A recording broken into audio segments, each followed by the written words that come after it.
നമസ്കാരം. Sunday special reel reaction വീഡിയോയിലേക്ക് സ്വാഗതം. ഇന്നത്തെ മെയിൻ തീമായിട്ട് എടുത്തിരിക്കുന്നത് ഒന്ന് രണ്ട് റീലുകൾ അത് റിലേറ്റഡ് ആയിട്ടുള്ളതുകൊണ്ടാണ് ആ ഒരു തീമിലേക്ക് വന്നത്. മാപ്ര മാധ്യമ പ്രവർത്തകരെ ചെല്ലപ്പേരിൽ വിളിക്കാൻ ആഗ്രഹിക്കുന്ന ആളുകൾ മാപ്ര യൂസ് ചെയ്യാറുണ്ട്. കഴിഞ്ഞ കുറേ കാലങ്ങളായിട്ട് പല കമന്റ് ബോക്സിലും ആളുകൾ മാപ്ര യൂസ് ചെയ്യാറുണ്ട്, പൊതുവേദികളിൽ ആളുകൾ മാപ്ര യൂസ് ചെയ്യാറുണ്ട്. ഈ മാപ്ര എനിക്ക് തോന്നുന്നു ആളുകൾ വളരെ രോക്ഷത്തോടെ യൂസ് ചെയ്യാൻ തുടങ്ങിയതിൻ്റെ ഒരു റീസൺ ഈ വ്യക്തി സ്വാതന്ത്ര്യത്തിലേക്ക് മാധ്യമ സ്വാതന്ത്ര്യം ഇടിച്ചു കയറുകയും ആ ഒരു വ്യക്തി സ്വാതന്ത്ര്യത്തിലേക്ക് ഇടിച്ചു കയറിയ മാധ്യമ സ്വാതന്ത്ര്യം വെച്ച് മാനിപ്പുലേറ്റഡ് ആയിട്ടുള്ള ആളുകളെ ശല്യം ചെയ്യുന്ന തരത്തിലേക്കുള്ള വാർത്തകൾ പടച്ചു വിടുകയും ചെയ്തപ്പോഴായിരിക്കാം ഈ മാപ്ര അതിരൂക്ഷമായിട്ട് ആളുകൾ വിളിക്കാനായിട്ട് തുടങ്ങിയത്. മാധ്യമ പ്രവർത്തനം എന്ന് പറയുന്നത് ഈ ഒരു കാലഘട്ടത്തിൽ ഭയങ്കര ഡിഫറൻ്റ് ആണ്. എല്ലാവരും മാധ്യമ പ്രവർത്തകരാണ്, എല്ലാവരുടെ കയ്യിലും മാധ്യമങ്ങളുണ്ട്. അത് വളരെ സിമ്പിളാണല്ലോ. നിങ്ങളുടെ കയ്യിൽ ഒരു ഫോൺ ഉണ്ട് എന്നുണ്ടെങ്കിൽ അതൊരു മാധ്യമമാണ്. അതുവഴി നിങ്ങൾ ഏതൊരു കാര്യം പുറത്തേക്ക് വിട്ടാലും അത് കുറേയധികം ആളുകൾക്ക് ഒരു ഇൻഫർമേഷനോ വാർത്തയോ ആയിട്ട് കിട്ടും. അതുകൊണ്ട് നിങ്ങൾ എല്ലാവരും മാധ്യമ പ്രവർത്തകരാണ്. ഈ പുതിയ കാല മാധ്യമ പ്രവർത്തനത്തെ കുറിച്ചിട്ട് ദ ക്യൂ എന്ന ഇൻസ്റ്റഗ്രാം പേജിൽ വന്ന ഒരു റീല് വളരെ രസകരമായിട്ട് എനിക്ക് തോന്നി. അവർ മാധ്യമപ്രവർത്തകർ തന്നെയാണ്, സെൽഫ് ട്രോളാണ് ഇപ്പോൾ. അതിപ്പോൾ ഞാനും അവരും എല്ലാം സെൽഫ് ട്രോൾ തന്നെയാണ് ചെയ്യുന്നത്. അപ്പോൾ തുടങ്ങല്ലേ? മാധ്യമ പ്രവർത്തനത്തിലെ ഏറ്റവും പ്രധാനപ്പെട്ട വാക്കെന്ത്? റേറ്റിംഗ്. മാധ്യമ പ്രവർത്തകന്റെ പ്രധാനപ്പെട്ട ആയുധങ്ങൾ? നാക്ക്, മൈക്ക്. നമ്മുടെ ഡിക്ഷണറിയിൽ ഇല്ലാത്ത വാക്കുകൾ ഏതൊക്കെ? മനുഷ്യത്വം, ഔചിത്യം, വിവരം. മൂന്നും. ആർക്കൊക്കെ നേരെ മൈക്ക് ചൂണ്ടാം? പ്രതികരിക്കാൻ കഴിയാത്ത, ഉത്തേജില്ലാത്ത മനുഷ്യർക്ക് നേരെ. ആർക്കൊക്കെ നേരെ മൈക്ക് ചൂണ്ടരുത്? മുതലാളി, മുതലാളിയുടെ ഫ്രണ്ട്സ്, പരസ്യം തരുന്നത്. മൈക്ക് നീട്ടാൻ പാടില്ലാത്ത സ്ഥലങ്ങൾ? മോദിജിയുടെ. റിപ്പോർട്ടിങ്ങിന്റെ ആദ്യ പാഠം? കള്ളം പറഞ്ഞാലും ആദ്യം പറയണം. ഇനി വാക്യം പൂർത്തിയാക്കുക. ഒരു അപകടം കണ്ടാൽ മൈക്ക് എടുക്കണം. അപകടത്തിൽ അവരുടെ ബന്ധുക്കളെ കണ്ടാൽ മൈക്ക് എടുക്കണം. ഒരാൾ കരയുന്ന കണ്ടാൽ മൈക്ക് എടുക്കണം. മൈക്ക് എടുത്തു കഴിഞ്ഞാൽ അല്ലാതെ വിളിക്കണം. അലറി വിളിച്ചു കഴിഞ്ഞാൽ അലമ്പുണ്ടാക്കണം. അലമുണ്ടാക്കി കഴിഞ്ഞാൽ ഇടിച്ചു കയറി ചെല്ലണം. ഇടിച്ചു കയറി ചെന്നാൽ ബുദ്ധിമുട്ടുണ്ടാക്കണം. ബുദ്ധിമുട്ടുണ്ടാക്കിയാൽ വീണ്ടും മൈക്ക് എടുക്കണം. അവസാനമായിട്ട് ഒറ്റ ചോദ്യം. നിങ്ങളുടെ കൂടെ ജോലി ചെയ്യുന്ന ഒരു സ്ത്രീയെ ഒരാൾ വാർത്താ സമ്മേളനത്തിൽ അപമാനിച്ചു എന്ന് വിചാരിക്കുക, എന്തായിരിക്കും നിങ്ങളുടെ പ്രതികരണം? ഞാൻ അപമാനിക്കപ്പെട്ട സ്ത്രീ അങ്ങ് മാറ്റി നിർത്തിയിട്ട് ചീത്ത വിളിച്ചാളുടെ പിന്നാലെ മൈക്കും കൊണ്ടുപോകും. Welcome to the club. Thank you. Rating, view, TRP ഇതിൻ്റെയൊക്കെ അടിസ്ഥാനത്തിലാണ് വാർത്തകൾ സൃഷ്ടിക്കപ്പെടുന്നതും വാർത്തകൾ ഐഡൻറ്റിഫൈ ചെയ്യപ്പെടുന്നതും. നിങ്ങൾ വളരെ പോസിറ്റീവായിട്ടുള്ള ഒരു വാർത്ത ഒരു ദിവസം ഏതെങ്കിലും ഒരു ചാനലിൽ ഒന്ന് സെർച്ച് ചെയ്ത് നോക്കി, അതിന് വളരെ കുറച്ച് വ്യൂസ് ഉണ്ടാകത്തുള്ളൂ. നമ്മളുടെ ജനങ്ങൾ ആഗ്രഹിക്കുന്നതും വളരെയധികം നെഗറ്റിവിറ്റിയാണ്.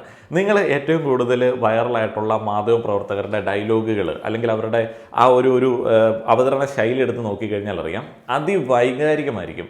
ലജ്ജിക്കുക കേരളമേ എന്ന് പറഞ്ഞിട്ടുള്ള ഒരു സംഭവമായിരുന്നു ഒരു കാലത്ത് വളരെയധികം ട്രെൻഡിങ് ആയിട്ടുള്ളൊരു സംഗതി. ആ ഒരു ഫോർമാറ്റ്, ആ ഒരു സെൻറ്റൻസിന് വളരെ ഒരു പവറുണ്ട്. കാരണം നമ്മൾ ഒട്ടും ആത്മാഭിമാനമില്ലാത്ത, നമ്മൾ ജീവിക്കുന്ന ചുറ്റുപാട് കേരളം എന്ന് പറയുന്നത് തകർന്നടിഞ്ഞ് സാമ്പത്തിക പ്രതിസന്ധിയിൽ കൂടെ മുന്നോട്ടേക്ക് പോകുന്ന ഒന്നിനും കൊള്ളാത്ത ഒരു സംസ്ഥാനമാണ് എന്ന് ഉള്ള ഒരു തോന്നൽ നമുക്ക് ഉണ്ടാക്കി തന്നത് മാധ്യമപ്രവർത്തകരാണ്. മറ്റ് സ്റ്റേറ്റിലെ വാർത്തകൾ, അവിടെയുള്ള കണ്ടീഷൻസ്, ഇതിനെക്കുറിച്ചിട്ടൊക്കെ ഒന്ന് മനസ്സിലാക്കി കഴിഞ്ഞാൽ കുറേയൊക്കെ ബെറ്ററാണ് കേരളം എന്ന് നമുക്ക് തോന്നിപ്പോകും. എന്നാൽ അങ്ങനെയുള്ള ഒരൊറ്റ ചിന്ത പോലും നമ്മുടെ ഇവിടെയുള്ള മാധ്യമപ്രവർത്തകർ നമ്മളുടെ മുൻപിലേക്ക് ഇട്ട് തരത്തില്ല. മറ്റേ ലജ്ജിക്കുക കേരളമേ, ഒട്ടും ആത്മാഭിമാനമില്ലാത്ത കുറേയധികം ആളുകളെ സൃഷ്ടിക്കുക എന്നുള്ളതാണ് മാധ്യമപ്രവർത്തനത്തിൻ്റെ ഒരു രീതി. അതിൻ്റെ വേറെ പൊളിറ്റിക്കൽ ബെനിഫിറ്റ് ഉണ്ട് കേട്ടോ, ഒരു ഭരണവിരുദ്ധ വികാരമുണ്ട്. ഇതൊക്കെ പറയുമ്പോൾ നിലവിലുള്ള ഭരണപക്ഷം സൂപ്പറാണെന്ന് നമുക്ക് പറയാൻ പറ്റുമോ? ഇല്ല, സൂപ്പറാണെന്ന് പറയാൻ പറ്റത്തില്ല. സൂപ്പറാണെന്ന് പറയരുത്. അത് മാധ്യമങ്ങളുടെ ഒരു ഡ്യൂട്ടി തന്നെയാണ്. മാധ്യമങ്ങൾ എപ്പോഴും പ്രതിപക്ഷത്ത് നിൽക്കണമെന്നുള്ളതാണ്. എപ്പോഴും വിമർശിക്കാനായിട്ടുള്ള സാധ്യതകൾ നോക്കിക്കാണുകയും ആ ഒരു വിമർശനങ്ങൾ ശക്തമായിട്ടുള്ള ഭാഷയിൽ പുറത്തേക്ക് പറയുകയും അത് ഇവിടെയുള്ള ഭരിക്കുന്ന ആളുകൾ നോക്കിക്കാണുകയും ചെയ്ത് തിരുത്തുകയൊക്കെ ചെയ്യണം എന്നുള്ളതാണ്. എന്താണെന്ന് പറഞ്ഞാലും ഭയങ്കര രസകരമായിട്ടുള്ള അവസ്ഥയാണ്. ഇനി അടുത്ത ജസ്റ്റ് മാപ്ര തിങ്സിലേക്ക് പോയി കഴിഞ്ഞാൽ അത് പരമ കഷ്ടമാണ് കേട്ടോ. ഇതുങ്ങളൊക്കെ കാണുന്ന സമയത്താണ് നമുക്ക് വിഷമം തോന്നുന്നത്. ഇതുങ്ങളും ഒരു തരത്തിൽ മാധ്യമപ്രവർത്തകർ തന്നെയാണ്. പക്ഷെ അവരുടെ ഒരു അവസ്ഥ, ഒരു സെലിബ്രിറ്റി പോകുന്ന സമയത്ത്, ഒരു സ്ത്രീ, അത്യാവശ്യം ഫോളോവേഴ്സ് ഉള്ള ഒരു സ്ത്രീ നടന്നു പോകുന്ന സമയത്ത് ഇവരുടെ പുറകെ ഇങ്ങനെ ഈച്ചക്കൂട്ടങ്ങളെ പോലെ ഇങ്ങനെ മുട്ടി മൈക്കും ക്യാമറയുമായിട്ട് ഇങ്ങനെ പോകുന്ന കുറേയധികം ആളുകളെ കാണുന്ന സമയത്ത് വലിയ വിഷമം തോന്നാറുണ്ട്. പലപ്പോഴും അവരുടെ പ്രൈവസിയിലേക്ക് ഇടിച്ചു കയറുന്ന ചില രീതികളാണ്. കഴിഞ്ഞ ദിവസം ഒരു റീലിൽ ഞാൻ കണ്ടതാണ്, ഞാൻ ഇതിനകത്ത് ഉൾപ്പെടുത്താൻ ആഗ്രഹിക്കുന്നില്ല. ആ പയ്യൻ ഫോൺ ഇങ്ങനെ ഓണാക്കിയിട്ടാണ് ഒരു കഫേക്കട ഇങ്ങനെ നടക്കുന്നത്. ഗൈസ് നമ്മളിവിടെ വന്നിട്ടുണ്ട്, ഇങ്ങനെ ഫുൾ ഓണാക്കി നടക്കുകയാണ്. അവിടെ ഇരുന്ന് ചായ കുടിക്കുന്ന ആൾക്കാരുടെ പ്രൈവസിക്കൊന്നും ഒരു വിലയില്ല. നമ്മളൊരു കഫേയിൽ പോകുന്ന എന്തിനാണ്? ഇത്തിരി പ്രൈവറ്റ് സ്പേസ് കിട്ടാൻ വേണ്ടിയും നമുക്ക് കുറച്ചൊരു സമാധാനത്തിന് വേണ്ടിയാണ് ഇത്തിരി പൈസ കൂടുതൽ കൊടുത്തൊരു കഫേയിൽ പോകുന്നത്. ഇയാൾ വന്ന് ഇങ്ങനെ മൊബൈലിൽ കൂടെ ഫുള്ള് ഷൂട്ട് ചെയ്ത് ഇങ്ങനെ പോവുകയാണ്. അവിടെ ഇപ്പം ഒരു ഇൻഫ്ലുവൻസർ ആയിട്ടുള്ള ഒരു പെൺകുട്ടി, ഇൻഫ്ലുവൻസർ അല്ല, ഈ ഒരു ആക്ട്രസ് ആണ്. ആ ഒരു പെൺകുട്ടി അവിടെ ഇരിപ്പുണ്ട്. ആക്ട്രസും ഇൻഫ്ലുവൻസറുമാണ്. ഇപ്പോൾ പെൺകുട്ടി അവിടെ ഇരിപ്പുണ്ട്. ആ പെൺകുട്ടിയുടെ അടുത്ത് ഇങ്ങനെ ഓണാക്കിക്കൊണ്ട് തന്നെ ചെന്നിട്ട് ഇന്ന കുട്ടിയല്ലേ? ആ കുട്ടി അപ്പോൾ അദ്ദേഹത്തിൻ്റെ പ്രൈവസിയിൽ കൺസേൺഡ് ആയിട്ട് ചോദിച്ചു, ഒന്ന് ചോദിച്ചിട്ടൊക്കെ വീഡിയോ എടുത്തൂടെ? നേരെ അതെടുത്ത് അങ്ങ് പോസ്റ്റ് ചെയ്തു. കമന്റ് ബോക്സിൽ ആ പെണ്ണിനെ പൂരെ തെറി. അതാണ് ഇവിടെയുള്ള പുതിയ കാല മാധ്യമ പ്രവർത്തകരെ കൊണ്ടുള്ള ഒരു ശല്യം. ഇനി അടുത്തൊരു വീഡിയോയിലേക്ക് പോവുകയാണെങ്കിൽ പ്രയാഗ മാർട്ടിൻ ഒരു ആക്ട്രസ് ആണ്. അദ്ദേഹത്തിന്റെ പുറകെ നടക്കുന്ന ഒരു കൂട്ടത്തെ കാണിക്കാം.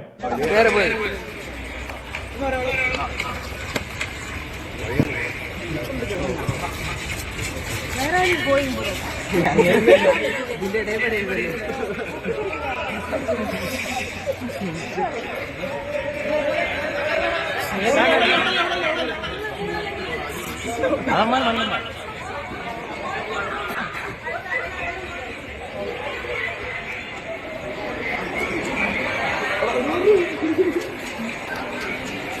കഷ്ടമാണല്ലേ. പലപ്പോഴും പല ജോലികളും പറഞ്ഞ് ആളുകൾ പലരെയും അപമാനിക്കാറുണ്ട്. നിങ്ങൾ ചെയ്യുന്ന ജോലി എന്തൊരു ചീപ്പ് ജോലിയാണ്, നീ ഇന്ന ജോലിക്കാരനാണെന്നൊക്കെ പറഞ്ഞ് അപമാനിക്കാറുണ്ട്. അങ്ങനെ നിങ്ങൾ അപമാനിതരാവുന്നുണ്ട് എന്നുണ്ടെങ്കിൽ ഈ ഒരു വീഡിയോ ഒക്കെ ഇടയ്ക്കെടുത്ത് കണ്ടു നോക്കിയാൽ മതി. ഇങ്ങനെ പുറകെ ക്യാമറയുമായിട്ട് ഇതുമായിട്ട് ഇങ്ങനെ ഓടി നടക്കുന്ന ആൾക്കാരുടെ ആ ഒരു ജോലിയോളം ദുരന്തം പിടിച്ച ഒരു ജോലി വേറെ ഇല്ല. ഇപ്പോൾ ചില ആൾക്കാർ പറയും എല്ലാ ജോലികളെയും ബഹുമാനിക്കണം, നിങ്ങൾ ഒരു ജോലിയെ മോശമായിട്ട് പറഞ്ഞു. അങ്ങനെയല്ല ഞാൻ ഉദ്ദേശിച്ചത്. അതിൻ്റെ ഒരു എത്തിക്സ് ഉണ്ട്. ആ ഒരു എത്തിക്സ് പോലും ഈ ഒരു ജോലിക്കില്ല. അവർ ഭയങ്കര അൺകംഫർട്ടബിളാണ് നിങ്ങൾ പുറകെ ചെല്ലുന്ന സമയത്ത്. ആളുകളോട് രക്ഷപ്പെടുകയാണ് നിങ്ങളുടെ മുൻപിൽ നിന്ന്. വരൂ, എൻ്റെ അടുത്തേക്ക് വരൂ എന്ന് വിളിക്കുന്ന ആൾക്കാരുടെ അടുത്ത് പോയി വീഡിയോ എടുക്കുന്നത് പോലെയല്ല. ഇതിങ്ങനെ ചുമ്മാ എന്തിനാണ് ഒരു സ്ത്രീ നടന്നു പോകുന്നത്? അതിനകത്ത് എന്ത് കണ്ടന്റ് ആണുള്ളത്? സിമ്പിൾ. അതിൻ്റെ കണ്ടന്റ് എന്ന് പറയുന്നത് ഈ തുറച്ചുനോട്ടമൊക്കെ ഇപ്പം വലിയ പ്രശ്നമാണല്ലോ. ഇപ്പോൾ തുറച്ചു നോക്കിക്കഴിഞ്ഞാൽ ആൾക്കാർ പിടിച്ചിടിക്കും. അതേപോലെ തന്നെ നിയമപരമായിട്ട് ആളുകൾ നേരിടും. ഈ കമൻ്റ് അടി എന്നൊക്കെ പറയുന്നത് വലിയ പ്രശ്നമാണ്. അപ്പോൾ ഇതിനെല്ലാം സാധ്യത ഉണ്ടാക്കി തരുന്നത് സോഷ്യൽ മീഡിയ ആണ്. അപ്പോൾ ഇതുപോലെയുള്ള സാധ്യതകൾ മുതലെടുക്കുന്ന ആളുകൾക്ക് വേണ്ടിയുള്ള ഒരു സംഭവം എന്നുള്ളത് മാത്രമുള്ള അതിൻ്റെ കണ്ടന്റ്. അത് ചെയ്യുന്ന ആ ഒരു ജോലി അത്ര വലിയ മികച്ച പരിപാടിയാണ് എന്ന് എനിക്ക് തോന്നുന്നില്ല. ഇനി അടുത്ത ഒരു മാപ്ര ടൈപ്പ് കാണിക്കാം. ഞാൻ അങ്ങോട്ട് പൈസയും തരില്ല, ഒരു പൈസയും തരില്ല, തിരിച്ചിങ്ങോട്ട് മന്ത്രകോടി എന്ന് പറഞ്ഞ് നിങ്ങൾ പൈസ ഉണ്ടെന്ന് പറഞ്ഞിട്ട് ഇതിനോട് വിയോജിപ്പ് മാത്രമാണുള്ളത്. സ്ത്രീധനം എന്നൊരു ഇപ്പൊ നടത്തിയിരുന്ന ഈ ആചാരം തന്നെ എനിക്ക് പറയാൻ വരുന്നുണ്ടെങ്കിൽ ഇങ്ങനെ ഒപ്പീനിയൻ എടുക്കുന്ന ആൾക്കാരുടെ വീഡിയോസ് കാണുമ്പോൾ നിങ്ങൾ വിചാരിക്കും, അയ്യോ എൻ്റെ അമ്മ എന്ത് സാമൂഹ്യ പ്രതിബദ്ധതയുള്ള മാധ്യമപ്രവർത്തകർ, അല്ലെങ്കിൽ പുതിയ കാല മാധ്യമപ്രവർത്തകർ.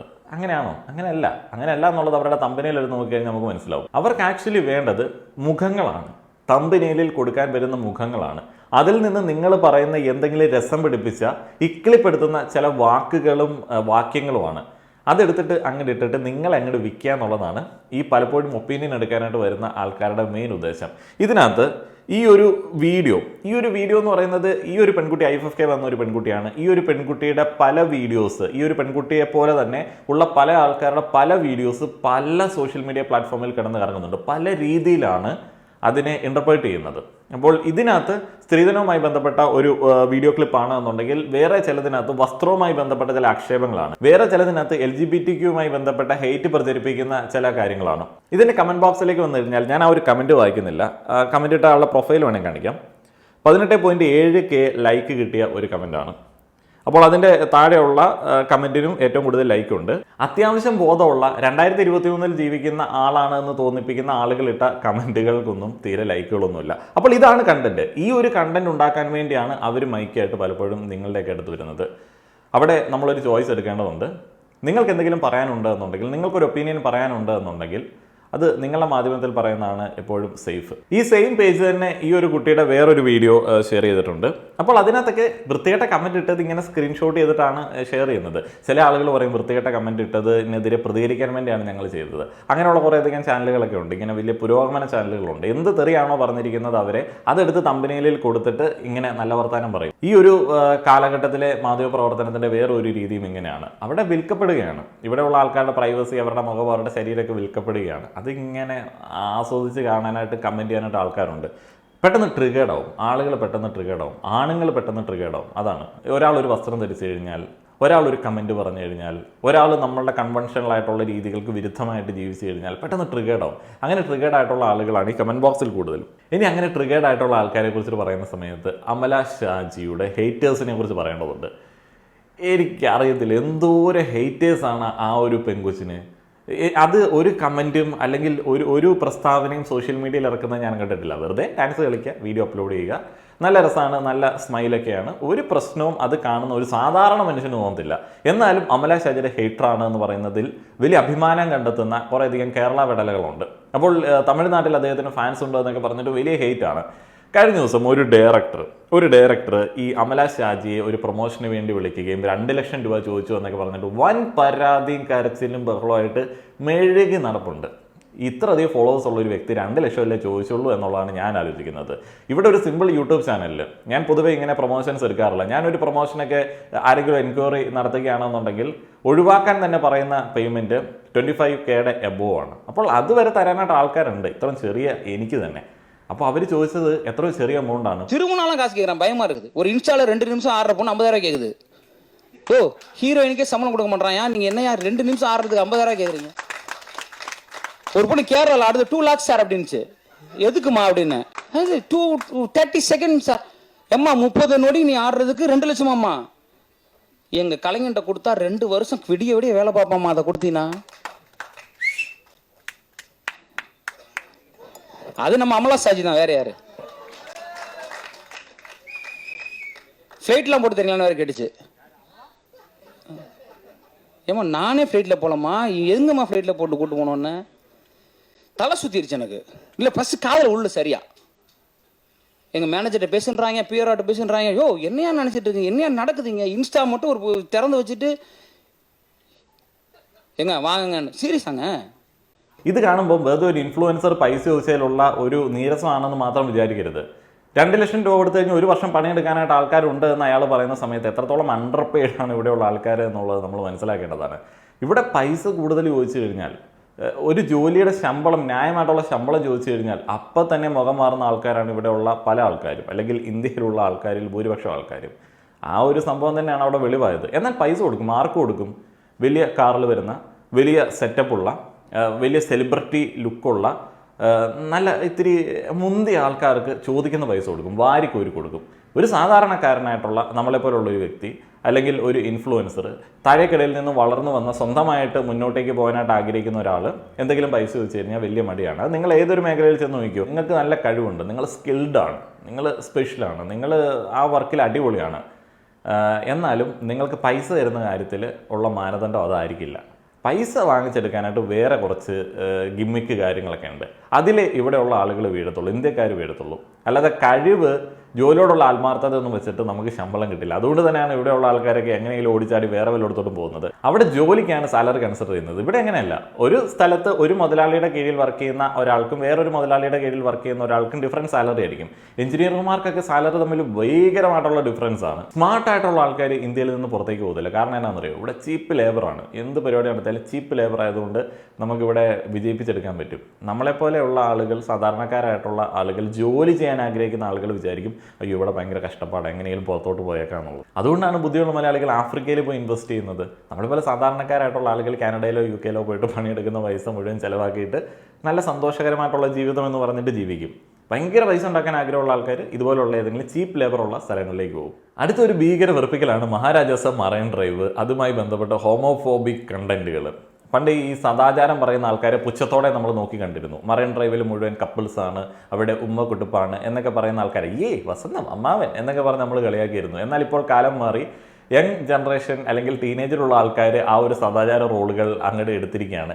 അവർ പണ്ടത്തെ പോലെ ആണും പെണ്ണും കുടയുമായിട്ടിരിക്കുന്ന സ്ഥലത്തേക്കല്ല പോകുന്നത്. ആണും ഇരിക്കുന്നിടത്തേക്കും പെണ്ണും ഇരിക്കുന്നിടത്തേക്കും ഹോമോസെക്ഷൽസും അങ്ങനെയുള്ള ആൾക്കാരിലേക്കൊക്കെയാണ് ഇവർ പോകുന്നത്. അപ്പോൾ അതിനകത്ത് സദാചാരമല്ലേ? സദാചാരം തന്നെയാണ്. ഒരു മിടുക്കൻ്റെ റീൽ ഞാൻ കാണിക്കാം. ഭയങ്കര മിടുക്കനാണ്, എനിക്ക് ഇഷ്ടപ്പെട്ടു. മറൈൻ ഡ്രൈവിൽ കൂടെ ഇങ്ങനെ നടന്നു പോയപ്പോഴേ അവിടെ നോക്കിയാൽ ഇവിടെ നോക്കിയാൽ എല്ലായിടത്തും കപ്പിൾസേ ഉള്ളൂ. അങ്ങനെ 2 ദിവസം മെനക്കെട്ട് എനിക്ക് ഒരു ബെസ്റ്റ് ഒപ്പിക്കാൻ വേണ്ടി മെനക്കെട്ട് ഞാൻ മറൈൻ ഡ്രൈവിലൂടെ നടന്നു. എനിക്കും കിട്ടി അടിപൊളി ഒരു ബെസ്റ്റ്. 2 ദിവസം നിങ്ങളും മെനക്കെട്ടാ കിട്ടും ബെസ്റ്റ്. അപ്പൊ എനിക്ക് ബെസ്റ്റ് വാ, എനിക്കും കിട്ടി ബെസ്റ്റ്. കുണ്ടാന്നേ ഉള്ളു, കുണ്ടം 2 ദിവസം മറൈൻ ഡ്രൈവിൽ തിണ്ടി തിരിഞ്ഞ് നടന്നിട്ടും ഒരു പെണ്ണുപോലും തിരിഞ്ഞു നോക്കാത്ത അവനെ ഒന്ന് ചേർത്ത് നിർത്തിയത് ഹോമോസെക്ഷൽ ആയിട്ടുള്ള ഇവനാണ്. ചേർത്ത് നിർത്തിയ സമയത്ത് എന്നിട്ടും അവനെ കുണ്ടൻ എന്നാണ് വിളിക്കുന്നത്. 2 ദിവസം നിരങ്ങി നടന്ന ഇവൻ ഒരു ജീവിതം കിട്ടിയതിൻ്റെ നന്ദി വല്ലതും ഉണ്ടോ എന്ന് ആലോചിച്ച് നോക്കി. എന്തുവാണ് ഈ പിള്ളേരൊക്കെ ഇങ്ങനെ നീ ആലോചിക്കുന്നത്? ഇനിയിപ്പോൾ നമ്മൾ ടിപ്പിക്കൽ റീലുകളാണ്. ഇത് ഒഴിവാക്കാനായിട്ട് ഞാൻ പലപ്പോഴും ശ്രമിക്കാറുണ്ട്. എന്നുണ്ടെങ്കിൽ നിങ്ങൾ അയച്ചു തരുന്ന റീലുകളിൽ 50% മുകളിൽ അല്ലെങ്കിൽ 60-70% ഇതുപോലുള്ള ടീമുകളുടെ റീലുകളാണ്. കാതൽ കാക്കകളെ ഞാനിപ്പോൾ മൈൻഡ് ചെയ്യാറില്ല. അവരുടെ റീല് കാരണം ഒരു രക്ഷയില്ല. എന്തിനാണ് അവർക്ക് അറ്റൻഷൻ കൊടുക്കുന്നത് വിചാരിച്ചിട്ട്. ഇനിയിപ്പോൾ സാബ് എന്താ പറയുന്നത് നോക്കട്ടെ. അയൽക്കൂട്ടത്തിന് ചെന്നിരിക്കുമ്പോ പെണ്ണുങ്ങൾ ചോദിക്കും ലീഗ് എന്ത് ചെയ്തു എന്ന്. എന്റെ ഉമ്മമാരോട് ഞാൻ പറയാൻ, ലീഗ് എന്ത് ചെയ്തു എന്ന് ഏതെങ്കിലും പെണ്ണ് ചോദിച്ചാൽ, എടി പെണ്ണെ, ലീഗ് എന്ത് ചെയ്തു എന്ന് ചോദിക്കാനുള്ള നട്ടില് പോലും ഉണ്ടാക്കി തന്നത് ഇന്ത്യൻ യൂണിയൻ മുസ്ലിം ലീഗാണെന്ന് പറയാൻ ആ ഉമ്മയെ നിങ്ങൾ പഠിപ്പിച്ചു കൊടുക്കുക. അപ്പൊ നല്ല വേഷത്തിൽ ഇവിടെ ഇരിക്കുന്നുണ്ട്. ആരാ അവകാശം നേടിത്തന്നത്? ഇന്ത്യൻ യൂണിയൻ മുസ്ലിം ലീഗ്. പുരുഷ, ഈ ഒരു കാലഘട്ടത്തിലും ഒരു നാണവും ഇല്ലാതെ ഞങ്ങൾ ഈ സ്വാതന്ത്ര്യം ഇങ്ങനെ കൈയടക്കി വെച്ചിരിക്കുകയായിരുന്നു. നിങ്ങളിങ്ങനെ ചോദിക്കുമ്പോൾ ഇറ്റിറ്റായിട്ട് ഇങ്ങനെ തരുന്നുണ്ടല്ലോ, അതാണ് ഞങ്ങളുടെ ഏറ്റവും വലിയ മനസ്സ് എന്നൊക്കെ പറയാനായിട്ട് ഒരിറ്റ് നാണമെങ്കിലും വേണ്ടേ? അതേപോലെ ഈ മുസ്ലിം ലീഗ് അയൽക്കൂട്ടത്തിന് പെണ്ണുങ്ങളെ വിടാനായിട്ടുള്ള സ്വാതന്ത്ര്യം കൊടുത്ത ഒരു കഥ പറയുന്ന സമയത്ത് 97-98 കാലഘട്ടങ്ങളിലാണ് കുടുംബശ്രീ തുടങ്ങി വെച്ചത്. ദാരിദ്ര്യ നിർമ്മാർജ്ജനവുമായി ബന്ധപ്പെട്ട് തുടങ്ങിയ ഒരു പരിപാടിയാണ്. അതിന് വലിയ സ്വാധീനമുണ്ട്. കേരളത്തിലെ കുടുംബങ്ങളിലെ ദാരിദ്ര്യം മാറ്റിയതിൽ കുടുംബശ്രീക്ക് വലിയ പ്രാധാന്യം തന്നെ ഉണ്ട്. എന്ന് പറഞ്ഞാൽ സ്ത്രീകൾക്കിടയിലുള്ള ചില സംഘങ്ങൾ, അവർക്ക് സാമ്പത്തികമായിട്ടുള്ള ചില സഹായങ്ങൾ, ഇതൊക്കെ കൊടുക്കുന്നതിൽ കുടുംബശ്രീക്ക് വലിയ പ്രാധാന്യമുണ്ട്. നയനാർ മന്ത്രിസഭയുടെ കാലത്താണ് ശരിക്കും ഈ ഒരു പരിപാടി തുടങ്ങി വെക്കുന്നത്. വാജ്പേയിക്ക് വന്നിട്ട് മലപ്പുറത്താണ് ഇത് ഉദ്ഘാടിച്ചത്.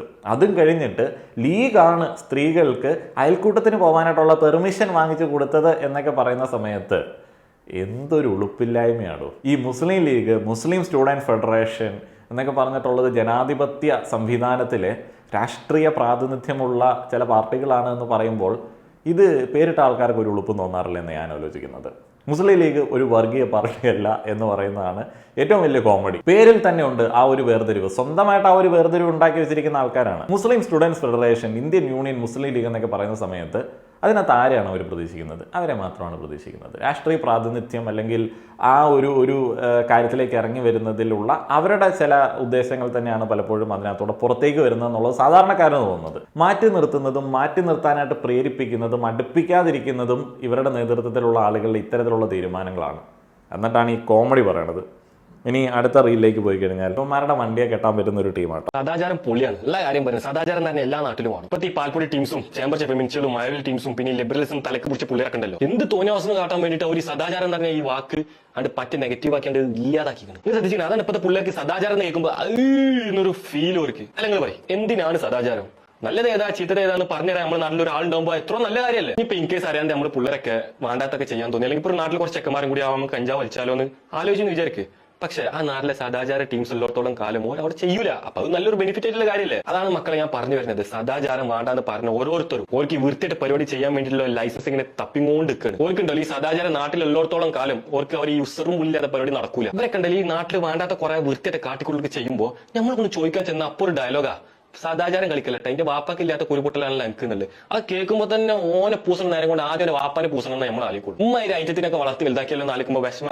മണ്ടന്മാരെല്ലാം കൂടെ ഇതിനകത്ത് ഓട്ടോമാറ്റിക്കായിട്ട് വരുന്നതാണോ അതോ ഇതിനകത്ത് വന്നു കഴിയുമ്പോഴത്തേനും മണ്ടനെ മാറുന്നതാണോ എന്നുള്ളത് എനിക്കറിയില്ല. ഇതൊരു എക്സ്ക്ലൂസീവ് കമ്മ്യൂണിറ്റിയിൽ നിന്ന് വരുന്ന ഒരു കൂട്ടം ആൾക്കാരാണ്. ആ ഒരു കമ്മ്യൂണിറ്റിയിലെ എല്ലാ ആൾക്കാരും അങ്ങനെയല്ല. ഇവർ ഭയങ്കര എക്സ്ക്ലൂസീവാണ്. ഇവർ അതിനകത്ത് തന്നെ തിരുത്തൽ കൊണ്ടിരുന്ന ആൾക്കാരാണ്.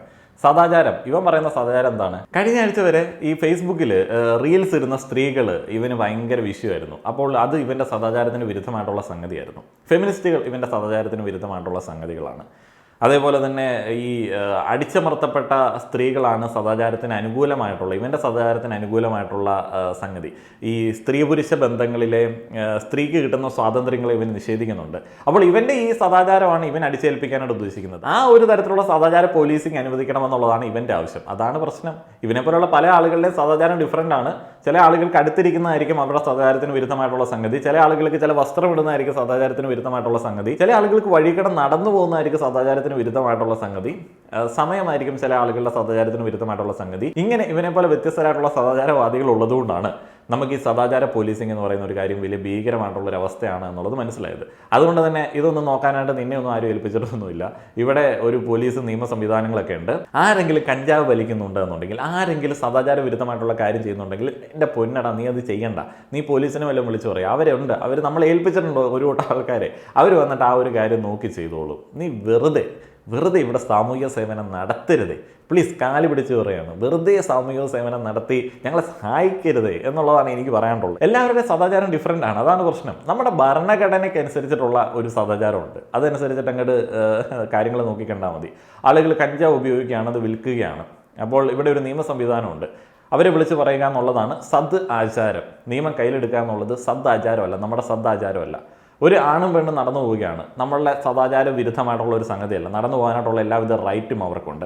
അപ്പോൾ അവർ പബ്ലിക്കായിട്ട് സെക്സ് ചെയ്യുകയാണ്. ഓക്കെ, അത് നമ്മുടെ നിയമം മൂലം നിരോധിച്ച ഒരു സംഗതിയാണ്. പോലീസിനെ വിളിച്ച് പറയാം. അവിടെയും അതിനകത്തേക്ക് ഇറങ്ങി ചെല്ലേണ്ട ഒരു ആവശ്യവും നിങ്ങൾക്കില്ല. പറഞ്ഞിട്ട് കാര്യമില്ല. കഴിഞ്ഞ ദിവസം ഒരു സിനിമ വന്നിരുന്നു. അപ്പോൾ അതിനകത്തും ഇപ്പോഴും പ്രമേയം എന്ന് പറയുന്നത് ഈ പറയുന്ന സംഗതികളൊക്കെയാണ്. ഇങ്ങനെ കാള കളിച്ച് നടക്കുന്ന ദീനില്ലാത്ത പെൺകുട്ടികളെ കുടുംബത്തിൽ പറഞ്ഞു കിട്ടും.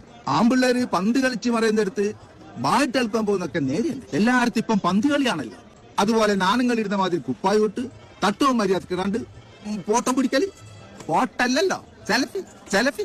അതിന്റെ ഒപ്പമല്ലേ ലഹന. ഓള് നിക്കാഹ ചെക്കനെന്താ ദുബായിൽ MBA-ക്കാരെ എന്തൊക്കെ പുരോഗമനം പറഞ്ഞാലും കെട്ടുകാർ വരുമ്പോൾ ചെക്കന്മാർക്കെല്ലാം അടക്കം ഒതുക്കുള്ളൂ പെണ്ണുങ്ങൾ ഇങ്ങനെ വേണ്ടേ. എനിക്ക് ഈ മതത്തിൻ്റെ ചില കോമഡികളെ ചോദ്യം ചെയ്യാനായിട്ട് തോന്നിയ ഏറ്റവും വലിയ റീസൺ എന്താണെന്ന് അറിയോ? ഈ സൃഷ്ടി എന്ന് പറയുന്നത് ദൈവം ഒരു ആണിനെയും ഒരു പെണ്ണിനെയും സൃഷ്ടിച്ചു എന്നുള്ളതാണ് ന്യൂനപക്ഷ മതങ്ങളിലൊക്കെ ഉള്ളത്. ഒരു ആണിനെയും ഒരു പെണ്ണിനെയും സൃഷ്ടിക്കുന്ന സമയത്ത് എങ്ങനെയാണ് ഇക്കണ്ടമാനം ജനം ഉണ്ടായത് എന്നുള്ളത് ഞാനിങ്ങനെ ആലോചിച്ചു. അപ്പോൾ ഈ ഇൻസെസ്റ്റ് എന്ന് പറയുന്ന ഒരു പരിപാടി ന്യൂനപക്ഷ മതങ്ങളിലും അല്ലെങ്കിൽ എല്ലാ മതങ്ങളിലും നമ്മളുടെ മൊറാലിറ്റിക്ക് ഒട്ടും യോജിക്കാൻ പറ്റാത്ത സംഗതിയാണ്. എന്ന് പറഞ്ഞാൽ അടുത്ത ബന്ധമുള്ള ആങ്ങള, പെങ്ങൾ, അമ്മ, മകൻ അങ്ങനെയൊക്കെ പറയുന്ന ബന്ധങ്ങൾ. അപ്പോൾ ഇത് നമുക്ക് ഒട്ടും യോജിക്കാൻ പറ്റാത്ത സംഗതിയാണ്.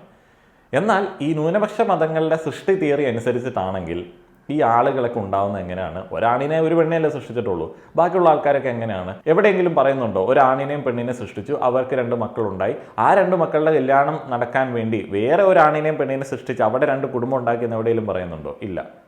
ഇടയ്ക്ക് ഈ മൊത്തം ക്രിസ്ത്യാനിറ്റിയിലാണെന്നുണ്ടെങ്കിൽ പ്രളയം ഉണ്ടായി, മൊത്തം നശിച്ചു, പിന്നീടും മനുഷ്യന്മാരുണ്ടായി, മണൽത്തരികൾ പോലെ പെറ്റുപിരുക്കണം എന്നൊക്കെ ഉള്ളതാണ് പറഞ്ഞത്. ഇതിന്റെ ന്യായീകരണമായിട്ട് ഒരു ടീം പറയുന്ന റീല്. സുഹൃത്തെ, സഹോദരി സഹോദരന്മാർ തമ്മിലുള്ള ബന്ധം എന്തുകൊണ്ടാണ് തെറ്റാവുന്നത്? പടച്ചവൻ പറഞ്ഞതുകൊണ്ടാണ് തെറ്റാവുന്നത്.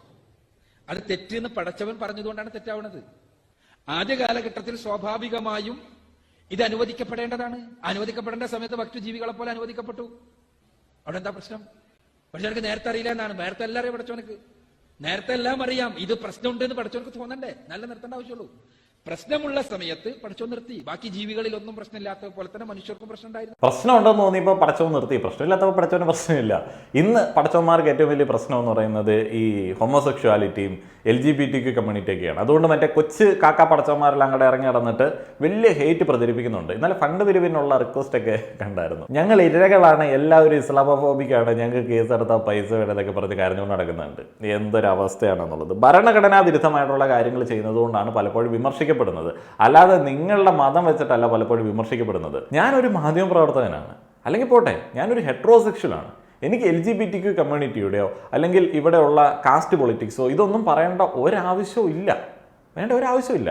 ഞാൻ അത്ര വലിയ മനുഷ്യ സ്നേഹിയോ സാമൂഹ്യ നന്മ ചെയ്യുന്ന ഒരു വ്യക്തിയൊന്നും അല്ല. ഞാൻ ഒരൊറ്റ കാര്യം കൊണ്ടാണ് നിങ്ങളെ പലപ്പോഴും വിമർശിക്കുന്നത്, ഈ ഇസ്ലാമിസ്റ്റുകളെയും അല്ലെങ്കിൽ ഇതുപോലുള്ള ഹോമോഫോബിക് ആയിട്ടുള്ള ആൾക്കാരെ വിമർശിക്കുന്നത്. ഭരണഘടനാ വിരുദ്ധമായിട്ടുള്ള കാര്യങ്ങൾ ചെയ്യുന്നതുകൊണ്ടാണ്. പക്ഷെ ഞാനൊരു ഇന്ത്യൻ പൗരനാണ്.